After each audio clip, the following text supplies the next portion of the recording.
Hablar de Cristo, solo Cristo sana, salva y libera. Y luego el 14 de abril, que es lunes de Santa, ojalá que todavía haya gente, viene Marco Susán, el que es también el psicólogo, y va a hablar como de reconstruir tu vida, que está el tema por definir.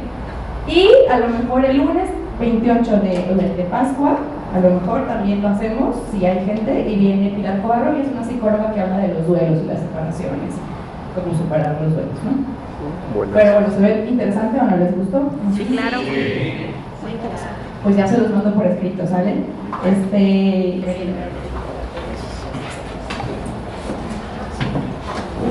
buenas noches. Seguimos en este empeño de reunirnos todos por una misma causa. La más importante es el formando comunidad. Eso es lo esencial de una visión de estrechar lazos con las personas para apoyarnos y mutuamente saber que no estamos solos, que tenemos una verdadera capacidad de convivencia social y además están dispuestos a aprender, a estudiar, a conocer. Como ustedes saben, antes de irme me llevé el propósito de estudiar y de ver qué está sucediendo precisamente en nuestra sede de San Vaticano y saber qué está pasando con estos temas de matrimonio. Pues me puse a estudiar mucho y la verdad es que me topé con más complicaciones de las que se pueden ustedes imaginar. Por lo menos en la biblioteca a la que fui había más de 500 libros sobre este tema, no solo matrimonio, entonces había más sobre el tema, no más de la indisolubilidad, había 500 libros. Entonces pues yo creo que no alcancé ni un por leer, pero pues esta es una muy buena enterada bibliográficamente y en diálogo con muchas personas, pues más o menos esa manera de las cosas. Les quiero decir que definitivamente el tema de la matrimonio y la familia, el Papa Francisco va a ser uno de los grandes temas. De hecho, ya convocó al sínodo de la familia a través de la Congregación para precisamente los temas que tienen que ver con la familia. Y lo primero que hizo fue hacer una rueda de prensa con el secretario de la Congregación e invitó a todos los medios de difusión. Yo asistí como María Visión, y la parte central es que hicieron un cuestionario como de 20 preguntas que se le entregan a cada obispo, y de cada obispo, cada párroco, y cada párroco se va a encargar de hacerle preguntas a cada una de las organizaciones o de las personas más o menos conocedoras de la temática, de la problemática que existe en el mundo actual en torno a la matrimonio. Así es que esto va a ser en octubre, va a ser el sínodo. Primero es la recolección de la información muy al estilo de la iglesia, sin que se cabildeos, por eso hay cabildo en todas las arquidiócesis.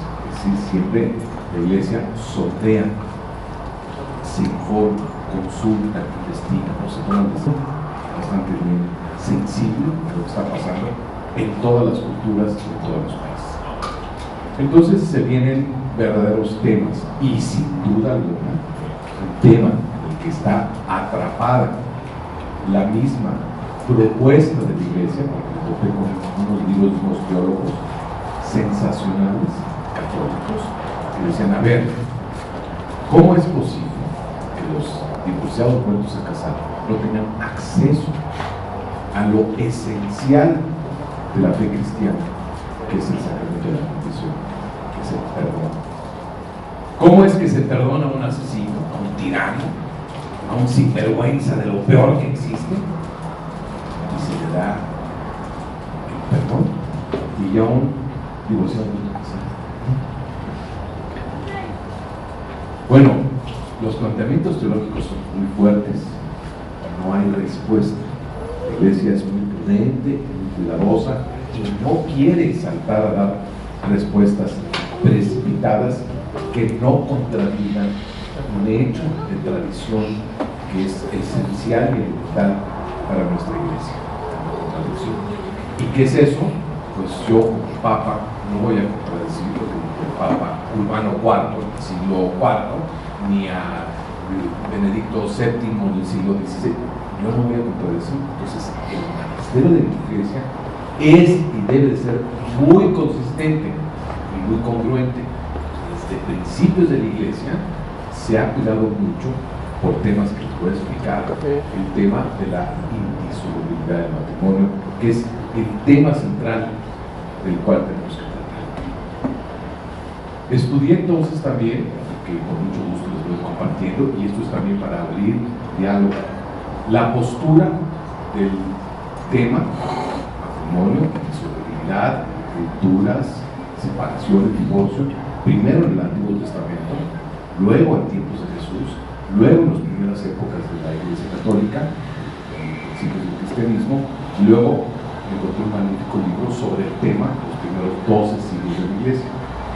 Pero fue más interesante cuando me topé con la postura histórico-analítica de la visión que tenían o tienen las distintas escuelas del judaísmo tradicional, del mundo ortodoxo y de, sin duda alguna, hoy en día, la postura que tiene que ver directamente con las distintas versiones del protestantismo.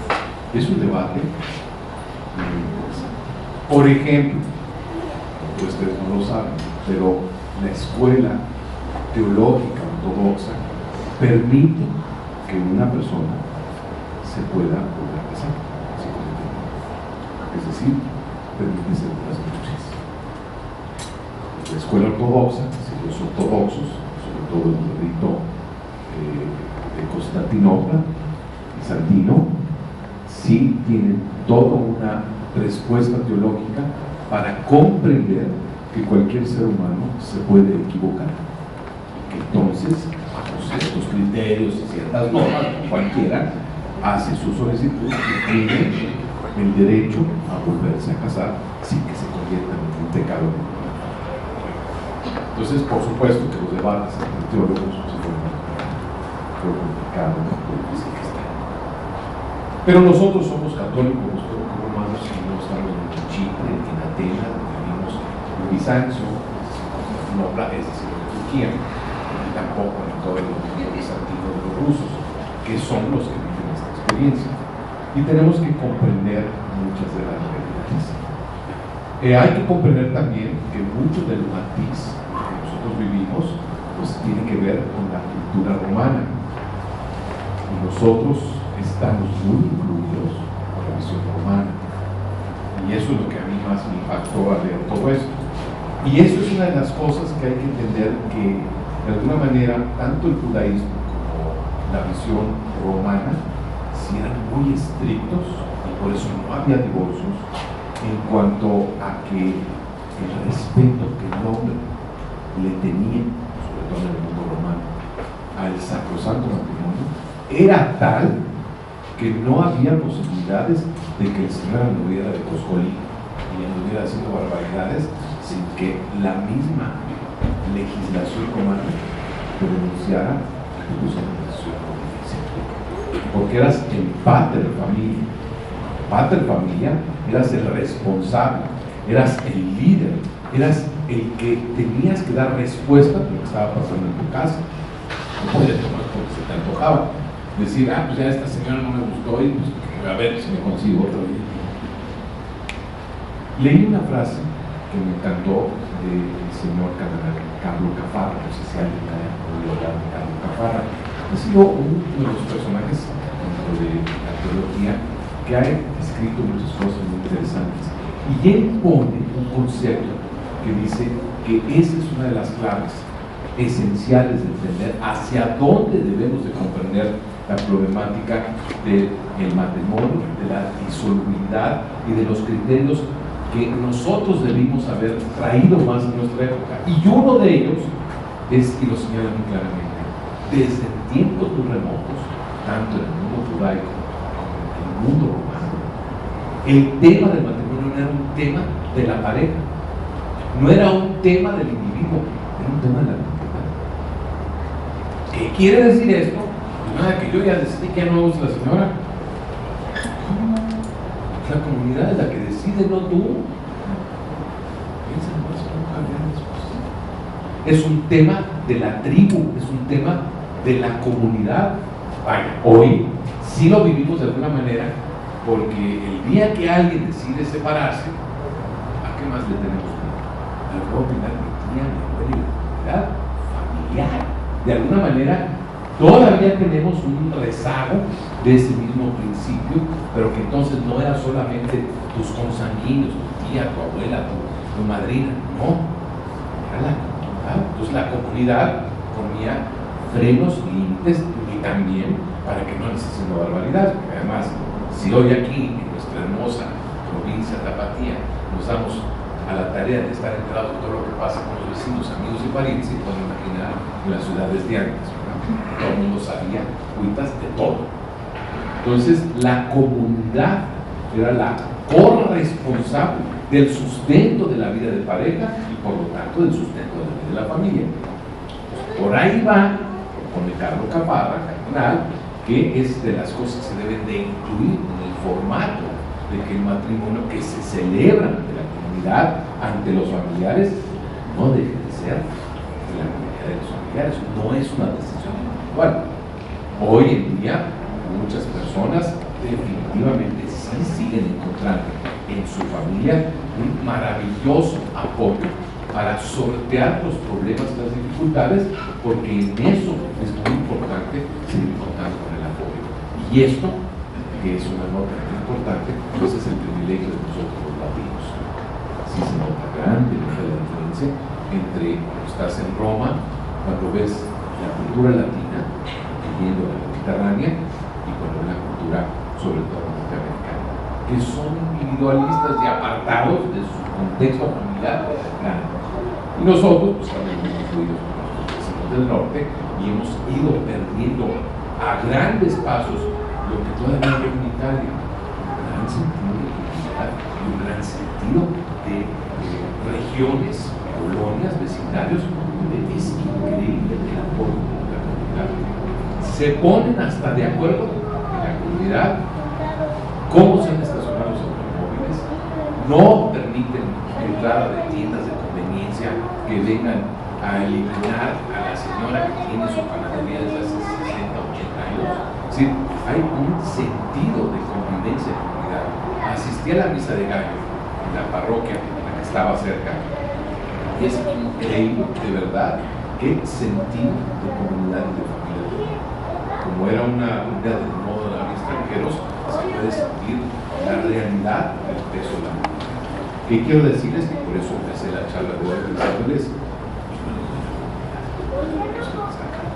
es el valor no solo de mi familia que los envidia, sino de que esto es una familia.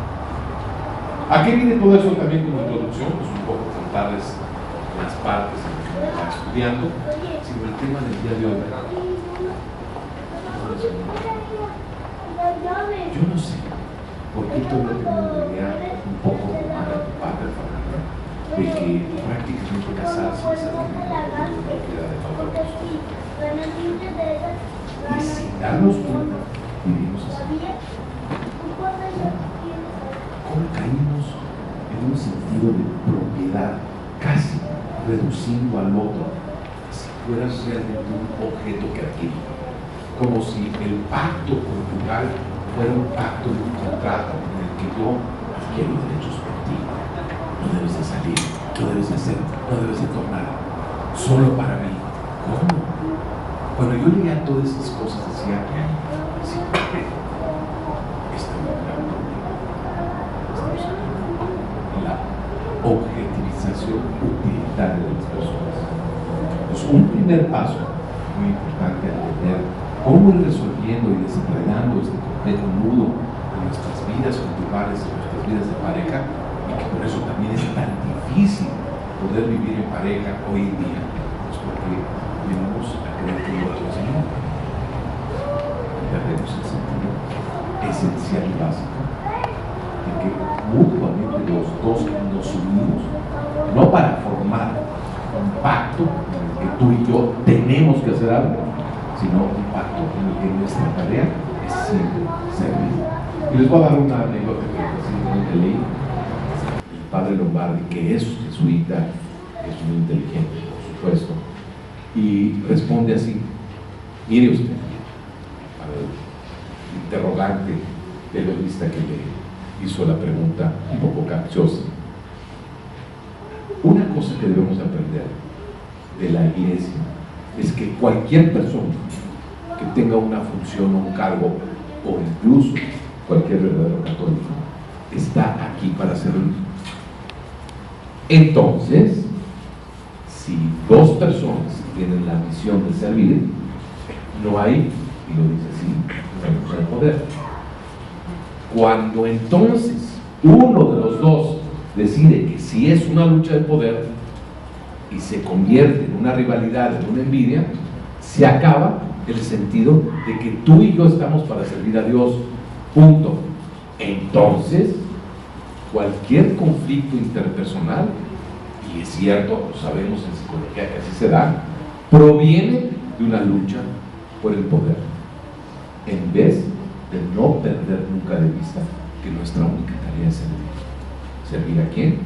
Para empezar al otro, y los dos servirnos uno del otro para servir a nuestros hijos y en consecuencia también a la comunidad. Si hay un conflicto es porque se meten esas dos variables. Una, tú eres mío, y la otra es una lucha de poder. ¿Está aquí alguna pregunta? Interesante, ¿no? Cómo están escondidas las cosas que debemos ir decodificando de dónde está el problema que nos está llevando a tantas crisis conyugales. Entonces, el tema principal es comprender que tú no eres mío, que yo estoy para servirte. Por eso el tema que seguirá será, además de servir, es siempre procurarle hacer el bien al otro, que ya lo desglosaremos la próxima vez. Entonces, es muy importante que nosotros comprendamos la trascendencia de sabernos a nosotros mismos que tenemos una única misión en esta vida, que es servir. Y que en la medida que nosotros somos capaces de servir, es decir, de ser útiles a la otredad, de hacerle el bien al otro, y que esto implique el gran reto, que es el reto que se tiene desde la teología cristiana, desde tiempos del inicio del reflexionar las enseñanzas del Evangelio, es que Jesús nos vino a enseñar una cosa clara, siendo Él Dios y hombre, perfectamente puso en claro que Él no venía a cambiar las leyes ni los criterios culturales del matrimonio que ya existían en tiempos del judaísmo y que existían obviamente en el Imperio Romano y que existían en todas las demás culturas, sino que vino a hacer una cosa muy especial. Lo que ya existía por obra misma de Dios Padre, es decir, así quiso que fuera el matrimonio, el punto crucial de la trascendencia del hombre, pues es la posibilidad de que nosotros, hechos a imagen y semejanza, seamos capaces de crear vida. Nosotros ya perdimos esa dimensión, pero es crucial entender que tenemos el mayor poder posible que tenemos como seres creados por quien nos ha dado este hálito de vida, es el poder que nos ha donado de poder crear vida también. Nosotros ya nos acostumbramos, ya lo vemos natural, como que sí, tener hijos es algo verdaderamente, extremadamente, excelsamente, maravillosamente elevado. Entonces, lo que primeramente vino a decir, pues sí, esto es lo que ha querido el Padre, que nosotros, a su imagen y semejanza, seamos capaces de crear la vida por medio precisamente de un encuentro, y nos separó entre hombre y mujer. Y por eso vienen todos esos análisis de Génesis que hacen casi todos los autores, desde los grandes teólogos del Antiguo Testamento hasta los antiguos grandes santos, teólogos prioritarios, como San Agustín, San Ambrosio o San Atanasio. Todos estos grandes pensadores siempre recurren al análisis de Génesis, cuando Dios creó al hombre y no es bueno que el hombre esté solo, y que la mujer brota un tema de costilla, sino porque es el tema del corazón. Bueno, lo importante es que Jesús vino a elevar el rango del matrimonio a dos cosas claves. Una, hacerlo sagrado. Por eso se hace sagrado. Ahora, he de decirles que en periodos muy importantes del judaísmo tradicional, que hay dos escuelas del judaísmo con sus dos posturas, a veces en algunos temas antagónicos, era y es para el judaísmo, incluso hoy en día, un concepto que es de tomarse en consideración. El hombre ha de ver a su mujer como algo lo más sagrado posible que existe en este planeta. ¿Por qué? Porque es ella quien, recibiendo mi semilla, va a hacer brotar el don más grande que tengo de que surja la vida. Por lo tanto, es sagrada esa mujer y es sagrado el cuerpo de esa mujer. Y yo no puedo hacer otra cosa más que precisamente hacer de mi mujer una mujer verdaderamente sacrosanta. Y esto es tan importante que viene un código desde tiempos remotos en el que se señala que el hombre, sabiendo que es su mujer sacra, tiene que cuidar y vigilar que con su trabajo su mujer siempre esté vestida con elegancia, acorde a sus posibilidades, para que siempre en todo evento público siempre luzca lo sacrosanto de su bella esposa. Creo que eso lo hemos perdido. No eres la mujer la que se tiene que vestir porque para vestirse guapo al hombre. En la antigüedad era el hombre el que procuraba todo lo necesario para que su adorada esposa estuviera siempre sacrosanta. Entonces vean como si las costumbres, y más bien yo diría el deterioro de nuestra visión, nos ha hecho perder. Claro, la tarea de ellas siempre fue también estar lo suficientemente bella, porque hubo momentos de deterioro en el antiguo modelo del matrimonio judaico en el que, como eran polígamos, esto puede ser un poquito difícil que lo aceptemos, pero los profetas tenían muchas esposas y era usanza tradicional, porque la primera tarea que Dios nos encomendó es crecer y multiplicaos. Entonces no había problema que se tuvieran montones de esposas y se proliferara siempre el criterio de respeto a cada una de las mujeres, porque lo que importaba pues, era tener muchos hijos.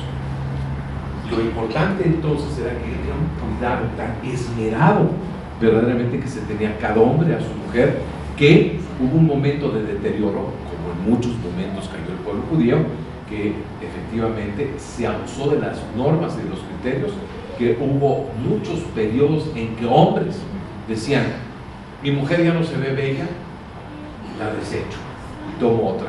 ¿Pero cómo? Pues lo siento mucho, la regla dice que ella debe ser bella, yo ya no la veo bella. O me atendió mal, este día me atendió mal y se comportó grosera, ya no la quiero, y le daban el divorcio. Entonces, claro, después reaccionó la ley y dijo: oye, los caprichitos no. Pero fíjense, eso fue siglos, 2000 y pico de años atrás. ¿Qué no estamos haciendo algo por esto hoy? Es que ya no me atiendes, que ya no me quieres, que ya no me habla bonito. Pretextos son. ¿Para qué? Para romper lo sacrosanto de la relación. Por eso es tan importante también saber la historia, porque de alguna manera lo que se ve es que estamos repitiendo. Se repiten ciclos en la historia de la humanidad y estamos en épocas de decadencia del matrimonio y de decadencia del respeto a la sacralidad de la mujer y la falta de respeto a los hijos, al extremo de llegar a decir: ay, pues hay que abortarlos. Bueno, esa idea, imagínense ustedes los pueblos verdaderamente inteligentes, pueblo griego, pueblo egipcio, pueblo babilonio, lo más sagrado que ha existido siempre, no, pues hay que eliminarlo, no estorba, hay que abortarlos. Eso no se ve, pero ni de chiste en la antigüedad. Y conste que hubo periodos en la época de decadencia romana, en que sí se estiró el aborto, por muchas razones también propias de una decadencia. situación que estamos repitiendo en estas épocas. Conclusión, sí estamos viviendo una época de decadencia, muy importante, muy significativa. Lo que no sabemos es cuántos siglos va a durar, cuántos años y cuántas décadas, pero estamos viviendo una época de decadencia según se ve en el protocolo de la historia del matrimonio y de la vida familiar. El otro aspecto tan importante que introdujo nuestro Señor Jesucristo al bendecir el tú no eres dueño del otro, sino que es un mutuo acuerdo en donde la suma de voluntades es para servir y para amar. La otra parte crucial es la igualdad.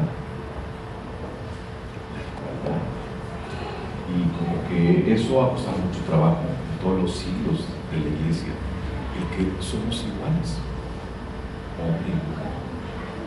Y Jesús lo puso así, claramente, igualdad. Y se acuerdan ustedes es de las cosas que traía toda aquella reflexión que hace San Pablo acerca de los aspectos de qué debe del hombre hacer por su mujer y qué debe hacer la mujer por el hombre. Se los voy a traer la próxima vez, para que ustedes vean cómo San Pablo asimiló muy bien ese mensaje de nuestro Señor Jesucristo y lo puso acorde a las tradiciones y a la visión que se tenía entonces de la importancia del respeto, de la igualdad, de cómo debía de tratarse uno al otro, no como propiedad, no como objeto, sino el sacrosanto lugar que se debe dar uno al otro para realmente lograr el empeño de servir, de amar, de crecer, de unirse para cumplir siempre la vocación esencial del hombre, que es estar unidos en el amor de Cristo. Esa es la clave esencial del concepto de crecer y de mantenerse unidos.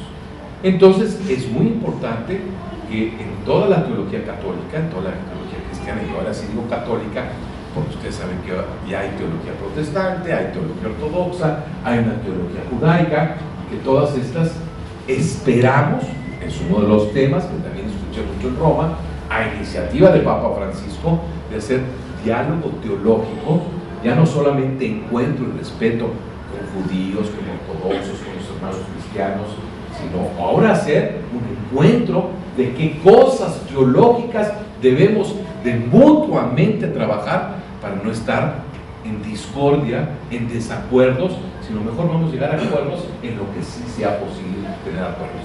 Ustedes saben que el Papa Francisco, cuando él era cardenal en Buenos Aires, escribió un libro con el rabino de Buenos Aires, el tal Abraham Skorka. Entonces estaba de moda en Roma la presencia del rabino, porque fue a visitar al Papa, y entre las cosas que se platicó y se comentó en la prensa es que definitivamente Abraham Skorka va a ser el camino y el vehículo. Conoce muy bien al Papa, convivió muchos meses con él para escribir el libro, que por supuesto les recomiendo que lean el libro que escribieron mutuamente cuando él era cardenal. Y el tema está que vamos hacia un encuentro teológico en vez de una lucha con los judíos. Es una verdadera posibilidad de un reencuentro con las visiones teológicas en ambos ámbitos. Y uno de esos temas, por supuesto, el tema crucial es el matrimonio y la familia, que es donde más tenemos diferencias teológicas. Ustedes saben, pues, nosotros proponemos siempre el celibato y la abstinencia sacerdotal, y ellos por supuesto que no. En el término judaico, el rabino es elegido por la comunidad. Nosotros lo elige el obispo y viene jerárquicamente. Las comunidades judías eligen a sus rabinos. Qué importante. Entonces es aquí como si ellos no, pues no queremos al padre mayor, queremos a otro, a un párroco fulanito tal, porque nomás imagínense en esta comunidad, si no nos ponemos de acuerdo para pagar las deudas de los condóminos y qué vamos a hacer con ellos, en la mayoría de los condóminos tenemos problemas, porque no nos ponemos de acuerdo. Imagínense ahora una comunidad como la nuestra, ponernos de acuerdo qué párroco queremos. Estamos muy lejos de todavía tener acuerdos y capacidad de comunidad, pero eso es a donde nosotros como mexicanos, como cultura debemos de aspirar. Y esto viene porque el tema de hacer un encuentro teológico de cercanía real y auténtica, en vez de ver nuestras diferencias, veamos en qué sí podemos trabajar. Pues esta es una de ellas, la igualdad. La igualdad es muy importante. Y creo que también en esto hemos estado muy distantes como verdaderos católicos, el no sabernos respetar en los derechos, en la equidad y en la igualdad, en la justicia, en la que todos debemos de vivir en pareja. ¿Por qué? Hay una lucha de poder y porque hay un sentido utilitarista. Y esto pues es evidente que entre un hombre siempre que quiere mandar, dominar y someter a su esposa, o una esposa que no se deja y que también usa todos los artificios que hay muchos femeninos para no dejarse ni dominar ni someter y lograr incluso, como muchos señalan, que casi no hay manera de negar que la cultura latinoamericana es un matriarcado. Y esto pues es para preguntarle, como les preguntamos a muchas parejas que se van a casar: ¿te casas para mandar o para ser mandada? No hay mujer que me diga: yo me caso para mandar. Bueno, y si le pregunto al novio, ¿qué va a decir? Entonces ahora desde el principio tenemos un problema. Pero he escuchado a hombres que dicen: bueno, está bien, tú mandas, nomás no me obligues y hazme caso, tomas decisiones. Y qué raro, ¿no? En general, a ver, los hombres nos acabamos sometiéndose al poder femenino, no lo vayan a mirar. Eso es una realidad, porque aunque parezca lo contrario, somos una cultura del matriarcado, y la mayoría de los hombres, si no le hacen caso a su esposita, pues sí le hacen caso a su mamá. Entonces sigue siendo un matriarcado.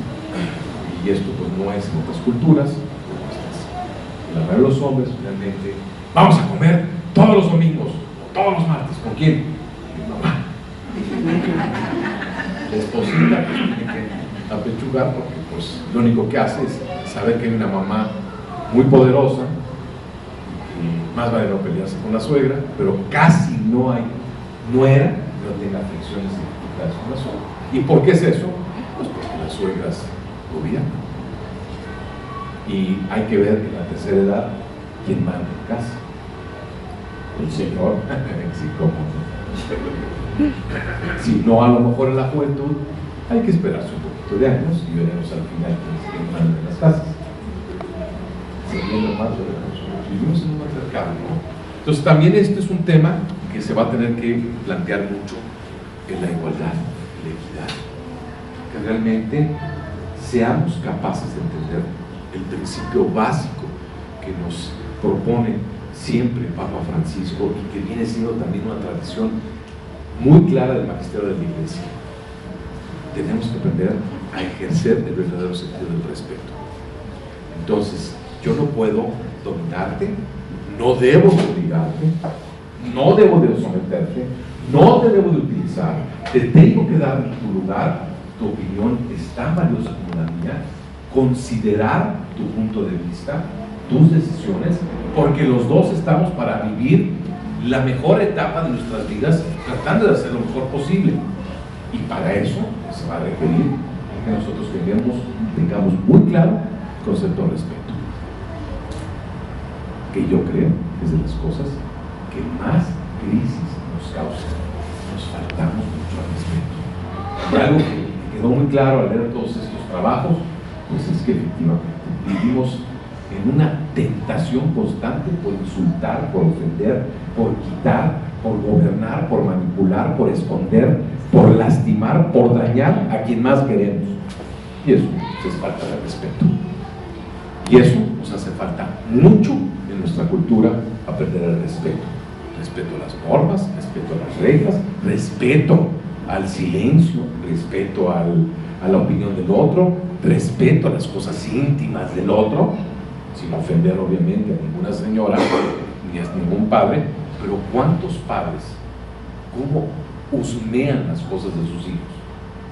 Como trabajan muchos jóvenes, es una cosa espantosa, las pobres chicas sufriendo todo el tiempo de que la mamá está al pendiente de todas las cosas y siempre metiéndose en las íntimas, más personales cosas que tiene una chica o un chico, o hoy en día metiéndose al internet, agarrando el teléfono a la pareja, al hijo, etcétera, para husmear y enterarse si me está haciendo infiel o qué sé yo, me está engañando, lo que sea. Pero todo es faltas de respeto, porque no hemos aprendido a ser respetuosos. Y para concluir, y lo que más me interesa de esta primera charla, pues es un diálogo con ustedes, porque esto es comunidad y quiero ejercer el tema del diálogo. No voy a quedar con el tema de yo nomás les vine a enseñar, les vengo a compartir, no a enseñar. Y me parece muy importante cerrar con lo que acaba de decir su santidad el Papa. El pasado viernes, que fue San Valentín, le dijo a las miles de parejas que estaban ahí, que él precisamente invitó, además les da primer lugar en las sillas laterales a él, donde hace las audiencias, tienen que estar. Siempre había sido un poquito esa tradición de los que se iban a casar. Bueno, pues ahora él quiere novios que se van a casar y los quiere al lado de él en las audiencias. Y hace todo un evento especial. Los boletos blancos son especiales para las parejas que se van a casar y tienen el privilegio de estar ahí por todo lo importante que se va a ir convirtiendo el tema del matrimonio. Y en esta última audiencia del viernes pasado les dijo así: les voy a decir 3 secretos para la permanencia plena de la vida en pareja, para que superen todos los retos. Son 3 cosas que quiero que aprendan. Dice, la primera: necesitan vivir de la cortesía. Se está perdiendo la cortesía.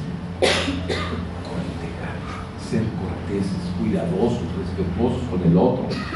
¿Cómo que es eso de que hablas fuerte? ¿Cómo? ¿Por qué le gritas? ¿Por qué le reaccionas así? Cortesía congruente. Todavía esos modales de él a ella, de ella a él. Cortesía mutua en todos los sentidos. Ah, sírvete tú. ¿Cómo que sírvete tú? No, tú sírveme a mí. ¿Qué es eso? Se nos olvida la cortesía. De aquí, muy inteligente, el Papa dice, bueno, pues por eso nos encantan de novios o de novias. ¿Qué quieres, mi amor? Ahorita te lo traigo. Si no te preocupes, yo voy. ¿Vas a ir con tu mami? Yo te acompaño. Años después, ¿verdad? Se acabó la cortesía. El Papa Francisco dice, no, cortesía. Cortesía. Es un secreto. Se los revelo. Secreto, claro. En un sentido de está escondido para que nadie lo vea. Aquí está. Es algo que he aprendido. Cortesía. Y esto va también, porque sí es cierto, nos hace falta regresar a la cortesía. Cortés, pasa usted, va usted primero. Si logramos hacer eso en el tráfico, imagínense qué maravilloso. Gente cortés, que llegas a un lugar de estacionamiento y yo llegué primero, pues estaciones en un lugar vacío. No, que llega y hay gente que se mete a fuerza. ¿Y qué? Faltas de cortesía por todos lados. Y hay que entender que eso es educación. Educación es una persona. Atención. Y que no las pierde, que no se malacostumbra. Quítate, vete, ya no quiero nada. Eso se pierde la cortesía. Punto número 2. Me pareció increíble. Ya no somos agradecidos. Ya no somos agradecidos. Dice el Papa Francisco, por favor, agradecidos. Agradecidos. Tenemos que agradecernos mutuamente todo. Primero le agradecemos al Señor, sin duda alguna. Glorificado y alabado sea el Señor. Y gracias por todo lo que tengo. Pero tú también, hijita linda.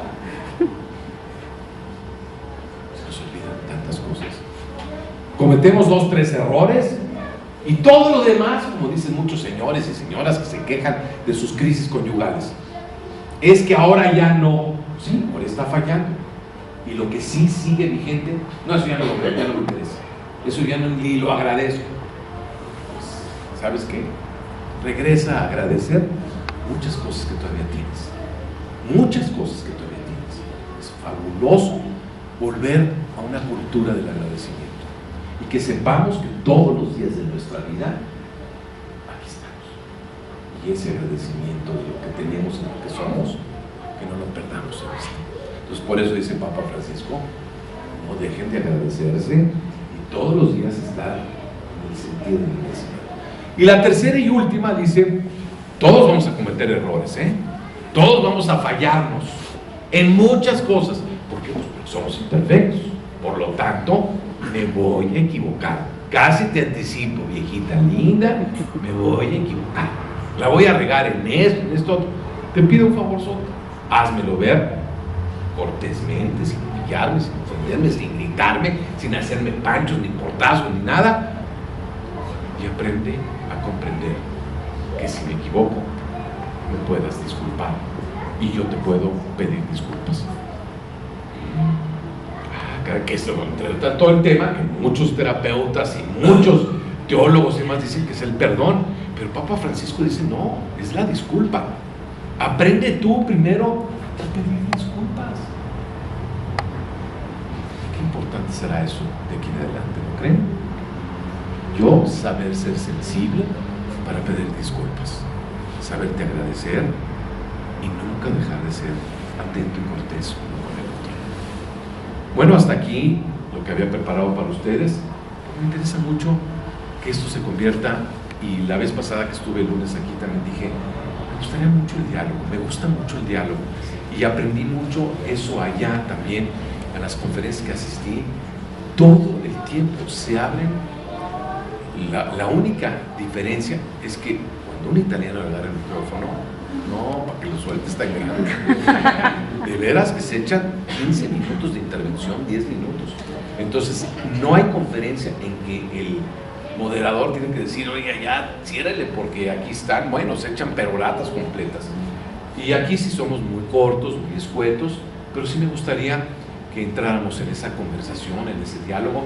Vuelvo a repetir, se trata de que todos nos enriquezcamos con información que unos u otros tenemos de una o de otra manera, y para mí toda la información que se tenga es valiosa y es importante.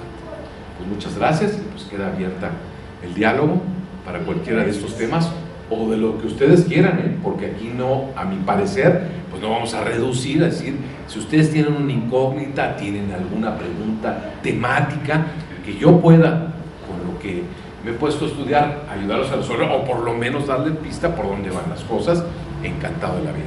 Somos gente que venimos de todo corazón a cooperar, a colaborar en que esto que se está sucediendo aquí, que la verdad sí estamos un poquitito retrasados, porque estos movimientos empezaron en Italia, que es donde empezaron más cercanos a la visión, hace 15 años. Los movimientos en pro de ayudar a las personas que estaban en crisis conyugal, disfuncional, o casados divorciados vueltos a casar, o personas que están separadas, o viudas, o qué sé yo, empezó hace más o menos 15 años. O sea, hay mucha historia, mucho aprendizaje, mucha escuela, y que hay que aplicarla, hay que enriquecernos, y creo que muy pronto vamos a alcanzar muy buenos niveles y muy buenos, con toda la experiencia que se tiene en otros ámbitos, de lograr que estas comunidades como la nuestra, de gente más preparada, bendito sea Dios, que se tiene más educación, más formación, y se tienen más capacidades de acceso a la cultura, a viajar, a conocer, pues tengamos la posibilidad de hacer todo lo posible para sentirnos más apoyados en nuestra iglesia, en la oración, en nuestra cultura y conocimiento, y que tengamos la capacidad real, verdadera, de darnos el hombro, el apoyo unos a otros, cortésmente, agradecidamente y pidiendo disculpas. Ahora sí. Gracias. ¿Alguien quiere comentar algo? ¿Preguntar algo? Ay, pues yo empiezo como siempre, ¿verdad? Qué pena. Pero el domingo pasado, este domingo en el Evangelio me hizo un poco de ruido. ¿A todos? Sí. Ay, qué bueno. Sí, se expresaban sobre las personas divorciadas, sobre en especial la mujer, que el hombre que vive con una mujer divorciada vive en adulterio, que bueno, se le tenía que otorgar un documento de divorcio a la mujer cuando el hombre pues ya no la quisiera, como lo que mencionabas hace un rato, y sí me hizo un poco de ruido, y quisiera saber cuál es la percepción del Papa ante esta situación, porque entendemos que nos vamos a acercar a la iglesia y queremos estar en ella, ¿no? Pero me hizo un poco de ruido que fuera el Evangelio de esta forma. La pregunta se la va a hacer el Papa, ¿no? Okay. Lo que yo puedo decir es un tema, les vuelvo a repetir, es de los temas más álgidos en la encrucijada de la teología contemporánea, este tema. Sí hubo un papa que por razones de adulterio concedió la anulación matrimonial, pero solo un papa. Y es la razón por la cual es porque, para empezar, las anulaciones matrimoniales, esto es muy importante saberlo, ya se los debieron haber explicado, tienen que ver con lo que sucedió antes del matrimonio. Es decir, lo único que hace el precepto básico de la anulación matrimonial es decir, se rompieron las reglas desde antes de casarse. Era menor de edad, no participaba de la iglesia católica y era un pagano, ya tenía 2 matrimonios, era un enfermo mental, era un sinvergüenza a todas luces, y mintió, engañó y involucró pues todas las cosas que no se deben de hacer de acuerdo a los cánones. Lo que pase después no es tema del magisterio de la iglesia en cuanto a lo que pasó. Por eso muchas personas dicen, es que este sinvergüenza me pega, pero fui feliz 10 años con él hasta que entró el alcoholismo. Pues sí, pero la anulación no es porque hoy te pega, sino la anulación es por lo que pasó antes. Entonces lo primero es que hay que entender que el pacto que se lleva a cabo es para toda la vida. Es decir, lo que sostiene teológicamente la iglesia, siguiendo las tradiciones romanas y judaicas, es que es un pacto de palabra. No es, lo que pasa es que también en nuestra cultura moderna, sí lo dije, ¿y qué importa? Yo ya cambié de opinión. No, aquí no hay de palabras de opinión, porque hoy tenemos que firmar tantos documentos para compras, ventas de casas, coches y demás. Pues se acabó la palabra. La gente no tiene palabra, se echa para atrás de cualquier cosa, de las cosas más importantes que prometió, no cumple. Somos muy fáciles, y eso va sobre todo para nuestras culturas, porque hay todavía pueblos que tienen palabra, y si te dicen que van a ir a las 5 y que van a ir a la reunión, no te dejan plantado. Digo, en la cultura noreuropea es una de las peores groserías que le digas a alguien, voy a ir a tu casa a cenar, porque el holandés, el alemán, el belga, el danés preparan la mesa para 10 invitados y se han esmerado en todo, nada de que, oye, fíjate que no voy a ir porque no sé dónde guardar el perro de hoy, pues no va a poder ir. Sí. ¿Qué? Tú tienes palabra, vas a venir, no hay pretexto para que no vayas. Bueno, nuestra cultura no es así, ustedes se dan cuenta de que, bueno, nos dejamos plantados, no hay que ver más que las bodas. Sí, voy, como no. 350 invitados, 6, 7 mesas vacías. ¿Qué es esto? No les importa a la gente dejarte plantado. Todo el mundo tiene pretextos para no cumplir con su palabra. Si lo hacemos también en lo menor, también lo hacemos en lo mayor. Primero.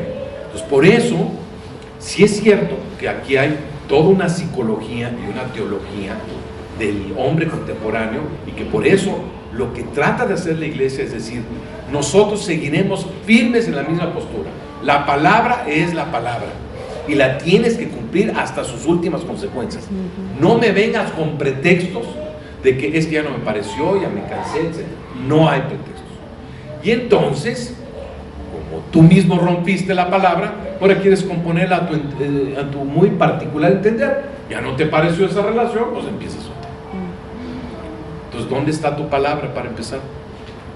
Entonces, por eso es muy importante. Ahora, sí es cierto que en tiempos pasados había motivos muy importantes, y que ese es el gran debate, si el adulterio es motivo o no para una ruptura. Hay escuelas teológico-católicas, obviamente en otras escuelas es más evidente, que dicen, bueno, si eres tú hombre o mujer adúltero, pues aquí se terminó el matrimonio, porque tú rompiste la palabra. Entonces, si no hay palabra de parte del adúltero, pues ya se acabó el matrimonio, porque el matrimonio no es solamente un lazo de una cadena que está ficticiamente o físicamente ahí, sino es el ejercicio de la honestidad de la palabra.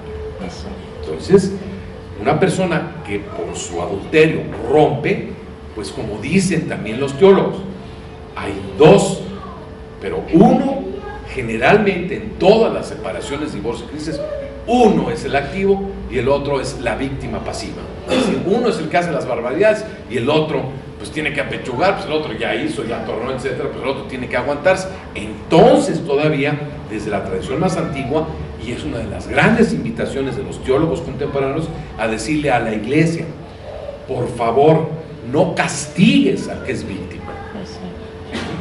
Él no decidió separarse, fue el otro con sus barbaridades, con sus tarugadas, y fue el que ya decidió vivir con la otra persona, y el otro se queda con los brazos cruzados y también lo castigas. Pues no. Lo castigas, ni siquiera dan la oportunidad de que se vuelva a casar porque hace pecado, y muchas personas no se casan por eso, sino si se casaban de nuevo. Entonces están buscando la posibilidad, que es una de las salidas que sugiere, el que el víctima tenga posibilidades de volverse a casar con permiso. ¿Por qué? Porque no lo decidió la ruptura, lo que decidió fue el otro. Y como ese ya se volvió a casar, y ese ni le importa. Exacto. Ese por eso lo hizo, porque no tiene palabra, porque no tiene cumplimiento, y porque no le importa, no está ni siquiera cerca de la iglesia. ¿Se me explicó? Sí. Puede haber excepciones, como en todo, que es muy normal que alguien se equivoque y después diga, oye, pues sí, me equivoqué. Bueno, entonces, sí hay temas en donde, aunque suene fuerte la palabra, lo que siempre se ha dicho, las reglas morales no son lo importante, sino es el compromiso que tú adquiriste en algo que debes de cumplir, lo que tú te comprometiste.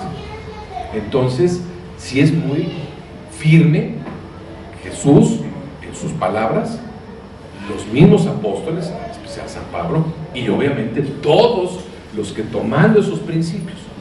Les voy a dar un ejemplo que hay algunos teólogos que vi y que leían, decir, bueno, y en el caso de que se casan, uno es pagano, se convierte, se bautiza, se casa por el sacramento, porque ya se hizo converso y está bautizado, pero a los 5 o 6 años decide volver a ser pagano, rechaza la fe cristiana y se vuelve a ser hereje y apóstata. ¿Qué pasa en esos casos? Entonces, desde la antigüedad se dice, bueno, pues, en estos casos sí, pues, ¿cómo? No puedes tú vivir con alguien que es un hereje, un apóstata. Y ustedes saben que apóstata es el que niega su fe, y hereje es aquel que empieza, ya no creo en la iglesia, yo no creo en Jesús, ya que voy a ir a misa. Bueno, entonces, ¿qué haces casado con una persona por un sacramento si no tiene los elementos básicos? Pues también va por ahí la iglesia. Están ya estudiando. Bueno, hoy en día hay tanta gente, ustedes es bonito, están aquí porque tienen fe, porque son gente de estudio, porque en su corazón les reclama la vivencia y la experiencia de que en algún momento dado están convencidos de la esperanza de la vida eterna, del reino de Dios, de la esperanza auténtica, del perdón, de la compasión y la misericordia. Y ahí voy a cerrar el tema. Muy buena tu pregunta. El tema central que se está trabajando es, por encima de todo está la misericordia de Jesús. Por encima de todo. Así es que casi como lo dicen los textos, no se preocupen. Todo pasará. Jesús conoce tu corazón, sabe tu corazón, lo conoce perfectamente bien. Tú síguete portando bien, errores todos cometemos. No te preocupes por tu vida. No te fijes en las formas, en lo exterior, en los rituales. Sigue amando la misericordia de Jesús Salvador, porque vino a salvarte a ti, precisamente a los que por una u otra razón aceptamos y reconocemos que somos pecadores. No los santurrones hipócritas que viven un matrimonio de la fregada, con todo el respeto a la palabra, y ahí van a confesar, teniendo 2 amantes, descarado, hipócrita, falso, y haciendo todo tipo de barbaridades en su vida diaria, y él, como no está divorciado, puede confesar y perdona. Es una verdadera falacia. Ahí está el tema de yo tampoco juzgarlo a él, pero tampoco temas tú nada, porque es mucho más grande la misericordia de Jesús. Es mucho más. Si se hizo uno entre nosotros y escogió el camino del sufrimiento y del dolor de la cruz, por ti y por mí, que te andas preocupando por ti. No pierdas tu fe. Esa es la respuesta. Y es por donde va toda esta teología de compasión, de condescendencia, de misericordia, de amor, para que no nos preocupemos por las formas, ¿no? Y por eso es muy curioso, porque en algún momento dado algunos le critican a las propuestas teologales de muchos divorciados vueltos a casar, que comprende la iglesia, que vives un matrimonio maravilloso, tu segundo matrimonio, que lo resolviste bien. ¿Quieres volver a comulgar? Nomás no lo hagas donde hagas escándalo. ¿Ya no han oído ustedes esa idea? Sí. Sí, porque Sí. a muchos les proponen sus directores espirituales, pero esos especiales, no te preocupes, comulga, fiéstate, yo te perdono si es el que perdona, el que tiene la posibilidad penitenciaria de perdonarte. No comulgues aquí en tu parroquia donde casi yo no lo creo. No. Discreto. ¿Por qué? Porque es como lo pide Jesús, que tu oración sea en lo discreto, en lo íntimo, en lo personal. Es tu relación con Él, no es una exhibición social, ni se trata aquí de salir campantes como muchos hipócritas que también van y sacan su relación matrimonial para andarse exhibiendo con el poder que pueden de andar negociando con la iglesia. ¿Qué es esto? Y ya sabemos personajes hasta que los hijos hicieron esas barbaridades. Así es el humano, somos humanos. Entonces, por favor, el tema más bonito de todo esto es nunca perderemos de vista el amor y la misericordia de Jesús. Y eso, qué mejor que Él conoce tu corazón. Lo conoce perfectamente bien, no te vas a esconder de nada ante Él. Y entonces, lo que sí es nuestra tarea, seguirnos portando bien, siendo congruentes, que es por eso el tema que les quiero compartir la próxima sesión. ¿Alguna otra pregunta?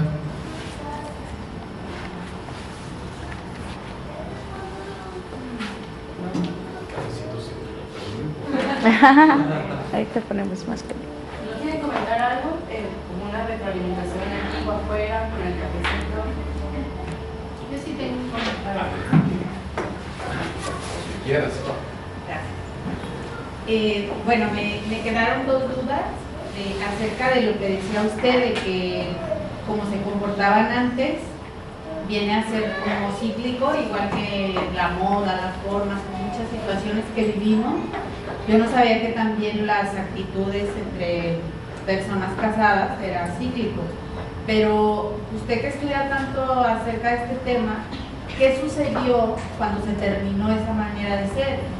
O sea, esto que está pasando en la sociedad, ¿se quita solo por ser cíclico o se tendría que aplicar lo mismo que se aplicó en ese tiempo que cambió? Esa es una pregunta. Y la otra es, ¿cómo le hacen las comunidades de las que usted comentaba para ponerse de acuerdo? Porque debe de haber un sistema, una forma, ya que aquí no nos podemos poner de acuerdo en cosas tan simples. Y mi pregunta es, ¿cómo le hacen en esas comunidades para lograr estar así? Porque yo sí había leído acerca de eso, de que su sociedad, ellos son muy cerradas, se respetan mucho y sobre todo se protegen, pues, para que no llegue gente a quitarles sus negocios o todo lo que pasa aquí, pues. Cosa que me quedó también muy clara es que Jesús se hizo parte de nuestra historia. Él decidió, siendo creador de todo, hacerse uno de nosotros. Eso es lo más importante de entender de este misterio. Si Él es el creador y decide formar parte de nuestra historia, es para mostrarnos que nada, ni un pelo, ni nada que suceda está fuera de su conciencia, de su conocimiento, de su verdad, de su amor eterno y misericordioso. Es decir, no te preocupes de lo que va a pasar en el matrimonio, ni en la familia, ni tienes que hacer gran cosa más que tú ser buena persona. Y eso nos lo repite siempre nuestro Señor Jesús. Entonces, sí es cierto que hay cosas cíclicas. O sea, el mal del hombre no lo vino a erradicar. Nos queda claro. Yo no vine a ser rey de este mundo, sino mostrar el camino de la libertad al que nosotros debemos aspirar. Entonces, es cierto que van a existir y seguirán existiendo daños a la esencia del hombre, que es el matrimonio, y que ya fue en muchas épocas muy lastimada, muy dañada, muy deteriorada, muy destruida, pero es la creación esencial del Señor. ¿Tú crees que se va a acabar? Entonces, no tenemos que hacer mucho, más bien lo que nos pide siempre nuestra iglesia es: tú encárgate de hacer tu parte, tú sé buena persona contigo misma y con las personas que están alrededor. Transmíteles esos valores tan importantes que ya te llegaron por la gracia de Él a ti en tu corazón, porque nadie estamos lejos. Cuando le dices sí a Él, nunca estás lejos de ese amor. Tú ya le dijiste así, sí a Él, por eso también estás aquí, igual que todos ustedes. Pues te toca simplemente hacer tu tarea. No tenemos